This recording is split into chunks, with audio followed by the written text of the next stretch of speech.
여러분, 혹시 누군가의 말이 평범한 칭찬처럼 들리는데 이상하게도 내 마음을 찌르는 느낌을 받은 적 있으신가요? 겉으로는 무해하고 따뜻한 말 같은데 나에게만 독이 서린 것처럼 느껴지는 말들. 이게 바로 도그휘슬입니다. 도그휘슬은 내연적 나르시시스트들이 특히 잘 사용하는 심리적 무기입니다. 그들은 자신의 이미지를 보호하면서도 상대방을 교묘하게 공격하거나 조종할 수 있는 은밀한 언어를 구사합니다. 그리고 그 목적은 무엇일까요? 바로 상대방을 혼란에 빠뜨리고 자신이 결백한 척하며 피해자를 오히려 예민하고 민감한 사람으로 몰아가는 것입니다. 도그휘슬은 말 그대로 개 휘파람이라는 뜻입니다. 원래는 개에게만 들리는 고주파 소리를 이용해 훈련시키는 도구에서 비롯된 용어지만 현대 사회에서는 특정한 메시지를 담고 있으면서도 겉으로는 일반적인 말처럼 들리도록 위장된 이중 메시지를 뜻합니다. 이 개념은 정치적 발언, 언론 보도, 심지어 개인 간의 대화에서도 활용됩니다. 특히 내연적 나르시시스트는 이 도그휘슬 전략을 애용합니다. 왜냐하면 이들은 천사 같은 이미지가 생명줄이자 무기이기 때문입니다. 겉으로는 남들에게 착하고 친절하게 보이지만 내면은 끊임없이 누군가를 조종하고 지배하려는 욕망으로 가득 차 있습니다. 나르시시스트는 자신이 공격적인 의도를 가지고 있다는 사실을 결코 드러내지 않습니다.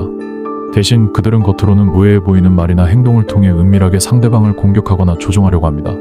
바로 이때 사용하는 것이 도그휘슬입니다. 겉으로는 평범한 말, 심지어는 칭찬처럼 들리지만 그 말 속에는 특정인을 겨냥한 날카로운 독이 숨겨져 있습니다. 문제는 이것이 외부 사람들에게는 전혀 감지되지 않는다는 것입니다. 오직 목표가 된 사람만이 그 메시지의 진정한 의도를 느끼게 됩니다. 예를 들어 내연적 나르시시스트는 이렇게 말할 수 있습니다. 너 요즘 살이 좀 오른 것 같아. 건강해 보여서 좋아. 이 말은 겉으로는 칭찬처럼 들리지만 과거에 상대방이 체중 증가로 스트레스를 받았다는 사실을 알고 있는 사람이라면 이는 은밀한 공격이 됩니다. 이러한 도그휘슬 발언은 청중들 앞에서 타인을 공격하면서도 자신은 결백한 척할 수 있는 완벽한 방법입니다. 도그휘슬의 또 다른 예는 다음과 같습니다. 와, 넌 정말 자신감이 넘치는 것 같아. 그 옷이 아니면 난 절대 못 입겠어. 이 말은 표면적으로는 칭찬처럼 들리지만 실제로는 상대방이 입고 있는 옷이 과하거나 지나치다는 점을 은근히 지적하는 것입니다. 듣는 사람은 자신이 공격당하고 있다는 사실을 직감적으로 느끼지만 주변 사람들은 전혀 문제를 인식하지 못하게 됩니다. 이처럼 나르시시스트는 자신의 공격성을 숨기면서도 상대방에게 정신적인 혼란과 상처를 주는 교묘한 전략을 구사합니다. 정치적 도그휘슬과 심리적 도그휘슬의 차이점이 있습니다. 정치적 도그휘슬은 대중을 특정한 방향으로 선동하거나 특정한 메시지를 은밀히 전달하기 위해 사용됩니다. 예를 들어 특정 정치인이 가족의 가치라는 표현을 반복적으로 사용할 때 이는 커뮤니티를 배제하거나 전통적 가족 구조만을 지지하는 의미로 해석될 수 있습니다. 이는 겉으로는 긍정적인 메시지처럼 들리지만 실제로는 특정 집단에 대한 공격적 메시지로 작용할 수 있습니다. 일상 속에서 도그휘슬은 겉으로는 무해해 보이지만 실제로는 상대방을 조종하거나 공격하기 위한 도구로 자주 사용됩니다. 직장에서 동료가 너 요즘 정말 바쁜가 봐. 일 처리가 조금 느려진 것 같은데 괜찮아? 라고 말할 때 이 말은 겉으로는 걱정하는 듯 보이지만 사실은 업무 성과가 떨어졌다는 점을 지적하는 것입니다. 이는 상대방을 혼란스럽게 만들고 자신이 잘못된 행동을 했다는 죄책감을 유발시키는 심리적 공격이 될 수 있습니다. 또한 연애 관계에서 내연적 나르시시스트는 내가 정말 널 사랑하니까 이렇게 말하는 거야 라는 표현을 통해 상대방에게 비판적인 메시지를 전달하면서도 자신은 사랑을 표현한 것처럼 위장합니다. 이는 피해자가 자신이 공격당하고 있다는 사실을 알아차리기 어렵게 만들고 오히려 자신이 문제라고 느끼게 만드는 심리적 함정입니다. 도그휘슬은 이렇게 일상적인 대화 속에서 매우 교묘하게 사용되기 때문에 이를 인지하지 못하면 자신이 공격당하고 있다는 사실을 알지 못한 채 혼란에 빠지게 됩니다. 이러한 이중 메시지의 존재를 파악하는 것이 나르시시스트의 심리적 조작에서 벗어나는 첫 번째 단계입니다. 내연적 나르시시스트들은 자신의 이미지와 공격성을 동시에 유지하기 위해 교묘한 언어적 무기를 사용합니다. 바로 이 도그휘슬의 대표적인 패턴을 4가지로 나누어 살펴보겠습니다. 첫 번째, 이중 메시지입니다. 이중 메시지는 같은 말 속에 상반된 의미를 담아 상대방을 혼란스럽게 만드는 방법입니다. 예를 들어 난 너가 행복하길 바래. 하지만 너가 요즘 좀 과하게 행동하는 것 같아. 이 말은 겉으로는 상대방의 행복을 바라는 듯하지만 실제로는 너는 지금 과도하게 행동하고 있어 라는 비난이 담겨 있습니다. 피해자는 그 말이 자신을 공격하는 것처럼 느끼지만 막상 그것을 지적하려고 하면 내가 예민한 걸까 라는 생각이 들게 됩니다. 나르시시스트는 바로 이 혼란을 노리는 것입니다. 두 번째, 은밀한 모욕입니다. 은밀한 모욕은 겉으로는 칭찬처럼 들리지만 그 속에는 날카로운 비난이 숨겨져 있는 경우입니다. 그 옷 참 독특하다. 아무나 저런 걸 입을 자신은 없지. 이 말, 칭찬처럼 보이지만 실제로는 너의 옷이 이상하다라는 메시지가 담겨 있습니다. 내연적 나르시시스트는 이러한 은밀한 모욕을 통해 상대방의 자존감을 갉아먹습니다. 피해자는 자신이 모욕당했다는 사실을 명확히 인지하지 못하고 자신이 예민하게 반응한 것처럼 보이게 되죠. 결국 스스로를 자책하게 되는 강력한 심리적 무기가 됩니다. 세 번째, 조종적 발언입니다. 조종적 발언은 상대방을 통제하거나 조종하기 위해 모호한 언어를 사용하는 방법입니다. 나는 너가 잘 되길 진심으로 바라니까 이 말 하는 거야. 근데 넌 항상 너 생각만 하는 것 같아. 이 말은 겉으로는 충고처럼 들리지만 실제로는 상대방이 이기적이고 자기중심적이라는 비난이 숨어 있습니다. 피해자는 자신이 비난받았다는 느낌을 받지만 그것을 분명히 지적하지 못하게 되죠. 나르시시스트는 이 모호함을 통해 상대방을 계속해서 자신의 통제 아래 두려고 합니다. 네 번째, 피해자 코스프레입니다. 내연적 나르시시스트는 자신이 피해자인 척하며 은밀하게 상대방을 공격하는 전략을 자주 사용합니다. 너가 나를 이렇게 만들었어. 내가 왜 이렇게 불행한지 생각해봐. 이 말은 자신의 고통을 호소하는 것처럼 보이지만 사실은 상대방에게 죄책감을 심어주기 위한 공격적인 발언입니다. 피해자는 자신이 나르시시스트에게 상처를 준 것처럼 느끼고 그로 인해 나르시시스트의 요구를 들어주게 됩니다. 결국 나르시시스트는 이러한 죄책감 심기를 통해 상대방을 조종하고 원하는 반응을 끌어내게 되는 것입니다. 도구이슬은 당하는 사람에게는 심리적 영향이 미칩니다. 첫 번째, 과민 반응 프레임 씌우기입니다. 내연적 나르시시스트는 도구이슬을 통해 상대방을 과민 반응하는 사람으로 몰아갑니다. 난 너가 잘 되길 바래서 이런 말을 하는 거야. 이 말 여러분도 한 번쯤 들어보셨을 겁니다. 겉으로는 응원하는 말처럼 들리지만 속에는 넌 지금 잘못하고 있어 라는 메시지가 숨어 있습니다. 피해자는 그 말이 자신을 비난하는 것처럼 느끼지만 주변 사람들은 그 말이 진심 어린 충고로 들립니다. 결과적으로 피해자는 자신이 예민하고 과민 반응하는 사람처럼 보이게 되고 나르시시스트는 상대방을 심리적으로 지배하게 됩니다. 두 번째, 죄책감 심기입니다. 내연적 나르시시스트는 자신의 잘못을 피해자에게 전가하며 은밀하게 죄책감을 심어줍니다. 내가 이렇게 된 건 전부 내 탓이야.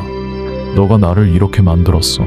이 말 겉으로는 자신의 감정을 호소하는 것처럼 보이지만 실제로는 상대방에게 책임을 전가하는 전형적인 도구 휘슬입니다. 피해자는 나르시시스트가 자신 때문에 고통받고 있다는 죄책감에 사로잡히게 되고 나르시시스트는 이 죄책감을 무기로 삼아 상대방을 더욱 강력히 조종하게 됩니다. 세 번째, 심리적 무기화입니다. 도구 휘슬은 단순한 말이 아닙니다. 그것은 상대방의 자존감을 서서히 갉아먹고 자신을 의심하게 만들며 나르시시스트의 통제력 아래에 두기 위한 강력한 심리적 무기입니다. 넌 항상 남들보다 더 잘나려고 하더라. 근데 그건 너한테 득될 것 같아. 이 말은 겉으로는 충고처럼 들리지만 실은 상대방이 지나치게 욕심부리고 있다는 비난이 숨어 있습니다. 피해자는 자신이 공격당했다는 느낌을 받지만 이를 지적하면 오히려 자신이 예민한 사람으로 몰리게 되는 것이죠. 자, 이렇게 도구 휘슬은 내연적 나르시시스트가 자신을 결백한 사람으로 포장하면서도 상대방에게 은밀한 심리적 타격을 입히는 강력한 무기입니다. 그렇다면 우리는 어떻게 해야 할까요? 가장 중요한 것은 도구 휘슬을 인지하는 것입니다. 내가 느낀 감정이 과민 반응이 아니라는 사실을 스스로에게 확신시켜야 합니다. 그리고 나르시시스트의 말에 즉각적으로 반응하지 않고 한 발 물러서서 그 말의 의도를 파악하는 것이 필요합니다. 도구 휘슬을 알아채고 그것이 나를 조종하기 위한 심리적 공격임을 인지하는 순간 우리는 더 이상 그들의 심리적 게임에 휘둘리지 않게 될 것입니다. 여러분, 나르시시스트의 도구 휘슬에 휘둘리지 마세요. 그들은 결코 우리를 위하는 말을 하지 않습니다. 그들의 말은 우리를 혼란에 빠뜨리고 자신들의 통제력을 강화하기 위한 도구일 뿐입니다. 이제부터는 그들의 도구 휘슬을 명확히 인지하고 그 언어적 함정에서 벗어나 자신을 지켜내세요. 내연적 나르시시스트의 도구 휘슬에 휘둘리지 않기 위해서는 그들의 언어적 함정을 정확히 인지하고 대처하는 것이 매우 중요합니다. 도구 휘슬은 겉으로는 평범하거나 무해해 보이지만 그 속에 상대방을 조종하거나 공격하는 의도가 숨겨져 있는 이중적인 언어입니다. 그렇다면 우리는 어떻게 이러한 도구 휘슬에 현명하게 대처할 수 있을까요? 지금부터 그 방법을 세 가지로 나누어 자세히 살펴보겠습니다. 첫 번째, 도구 휘슬의 패턴을 인식해야 합니다. 내연적 나르시시스트는 의도적으로 모호한 메시지를 사용해 상대방을 혼란스럽게 만듭니다. 그들의 말 속에는 이중 메시지, 은밀한 모욕, 조종적 발언 같은 패턴이 숨겨져 있습니다. 따라서 이러한 패턴을 미리 인지하고 분별하는 것이 무엇보다 중요합니다. 난 너를 정말 아끼니까 이런 말을 하는 거야. 그런데 너가 요즘 너무 자기중심적인 것 같아. 이 말은 겉으로는 충고처럼 들리지만 그 속에는 너는 이기적이야 라는 비난이 숨어 있습니다. 나르시시스트는 이런 식으로 자신의 비난을 감추고 상대방이 자신을 잘못 이해하고 있다고 느끼게 만듭니다. 이러한 패턴을 인식하는 순간 우리는 그들의 언어적 함정에서 벗어날 수 있는 첫 번째 발판을 마련하게 됩니다. 나를 혼란스럽게 만드는 말이 반복될 때 그것이 도구 휘슬일 가능성을 의심해보는 것이 좋습니다. 두 번째, 감정적 반응을 억제해야 합니다. 도구 휘슬의 가장 큰 목적 중 하나는 상대방을 자극하여 과민 반응을 이끌어내는 것입니다. 내연적 나르시시스트는 내가 예민하게 구는 거 아니야 라는 프레임을 씌우기 위해 도구 휘슬을 던집니다. 그들의 말에 즉각적으로 감정적으로 반응하면 오히려 나르시시스트의 의도대로 움직이게 되는 셈입니다. 이럴 때는 잠시 멈추고 깊게 숨을 들이쉬고 한 발 물러서서 생각해보세요. 그 말이 정말 나를 위한 말인지 아니면 나를 자극하려는 말인지 객관적으로 분석하는 것입니다. 그게 나한테 하는 말이야 라며 의도를 다시 묻거나 내가 이 말을 어떻게 받아들여야 할지 모르겠어. 좀 더 설명해 줄래? 와 같은 질문을 통해 상대방이 의도적으로 나를 자극하고 있는지를 파악할 수 있습니다. 감정적 반응을 억제하는 것은 나르시시스트의 조종에서 벗어나는 강력한 방어책입니다. 그들의 말에 즉각적으로 상처받거나 화내지 않는 것이 중요합니다. 세 번째, 사실 확인을 요구해야 합니다. 내연적 나르시시스트는 자신의 의도를 모호하게 만들어 자신이 결백한 척합니다. 그들의 말에는 애매한 표현이 많고 그 애매함을 이용해 상대방이 예민하게 반응하도록 유도합니다. 이럴 때는 구체적인 질문을 통해 상대방의 발언을 명확히 하는 것이 효과적입니다. 예를 들어 상대방이 너는 항상 내 생각만 하는 것 같아 라고 말한다면 항상이라는 게 어떤 상황을 말하는 거야 라며 구체적인 예를 요구해 보세요. 또는 그 말이 나를 비난하는 건지 아니면 충고하는 건지 잘 모르겠어. 좀 더 구체적으로 말해줄래? 라고 질문함으로써 상대방이 모호한 언어를 더 이상 사용할 수 없도록 유도하는 것입니다. 이렇게 구체적인 질문을 던지면 나르시시스트는 자신의 말에 책임을 져야 하며 더 이상 은밀한 공격을 지속하기 어려워집니다. 또한 내가 느낀 감정을 명확히 표현함으로써 나의 감정적 반응이 과민한 것이 아님을 스스로 확신하게 됩니다. 자, 여러분, 도구 휘슬에 대처하는 법, 생각보다 간단하지만 강력한 방법입니다. 그들의 언어적 패턴을 인식하고 감정적으로 휘둘리지 않으며 구체적인 질문을 통해 그들의 발언 의도를 명확히 하는 것. 이 세 가지를 기억하세요. 이제부터는 나르시시스트의 도구 휘슬에 더 이상 휘둘리지 않고 나 자신을 지킬 수 있는 힘을 가지게 될 것입니다. 도구 휘슬은 내연적 나르시시스트가 자신의 이미지를 유지하면서도 은밀하게 공격하거나 조종할 수 있는 강력한 심리적 무기입니다. 이들은 상대방이 혼란스럽고 자책하며 자신이 문제라고 생각하도록 만드는 데 매우 능숙합니다. 그들의 언어는 마치 독이 든 사탕과도 같습니다. 겉으로는 달콤한 말처럼 들리지만 그 속에는 상대방을 갉아먹는 독이 숨어 있는 것이죠. 그리고 마지막으로 우리는 발언의 의도를 명확히 해야 합니다. 그 말이 어떤 의미예요? 그 말을 나한테 왜 하는 거죠? 와 같은 질문을 통해 상대방이 모호하게 던진 말을 명확히 하도록 유도하세요. 이렇게 하면 그들은 더 이상 모호한 언어 뒤에 숨을 수 없게 됩니다. 여러분, 나르시시스트는 우리를 혼란에 빠뜨리고 자신이 우리보다 우위에 있다는 환상을 심어주려 합니다. 하지만 이제는 그들의 심리적 공격에 휘둘리지 마세요.